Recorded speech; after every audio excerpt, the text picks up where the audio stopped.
एक छोटे से बस्ती के एक कोने में एक पुराना हवेली जैसा घर था जिसमें एक बुजुर्ग मौलाना रहते थे। उनका असली नाम कम लोग जानते थे, मगर सब उन्हें मौलाना करीम के नाम से बुलाते थे। कहा जाता था कि उन्होंने कई जिन्नों को कैद कर रखा था जो कभी इंसानों को तंग किया करते थे। हर जिन का अलग अलग नाम था: काफूर, जलील, मारूफ और नासर। एक रात एक औरत जो किसी काम से वहां से गुजर रही थी, उसने पार्क के अंदर अजीब मंजर देखा। एक गेंद बिना किसी के सहारे हवा में उड़ रही थी, कभी एक तरफ जाती कभी दूसरी तरफ। झूला तेज हवा में अपने आप झूल रहा था, जैसे कोई उसमें बैठकर झूल रहा हो। पूरा माहौल एक अजीब सा ठंडक और खौफ से भरा हुआ था।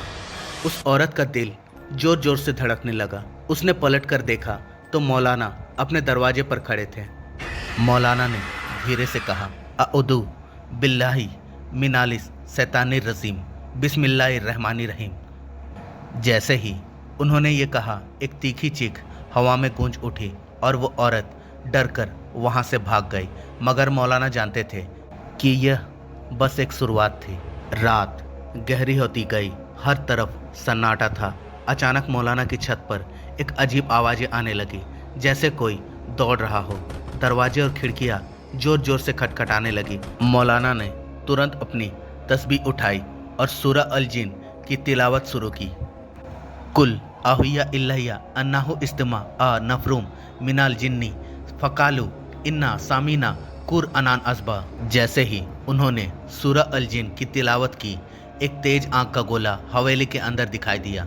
ये काफूर था, सबसे ताकतवर जिन। उसके साथ नासर और मारूफ भी थे। उन्होंने जोर से चीख कर कहा, मौलाना, हमें कैद करके तूने बहुत बड़ी गलती की है। आज तुझे इसका अंजाम भुगतना होगा। मगर मौलाना डरने वालों में से नहीं थे। उन्होंने आयतुल कुर्सी पढ़नी शुरू की। अल्लाहु ला इलाहा इल्ला हुवा अल हयुल कयूम। अल्लाह, उसके सिवा कोई उपायास नहीं। वह सदा जीवित और सबका पालनहार है। बस इतना कहना था और पूरी हवेली रोशनी से भर गई। जिन्नात तड़पने लगे, जैसे उन पर आग बरस रही हो। एक एक करके सब हवा में गायब होने लगे, चीख पुकार करते हुए।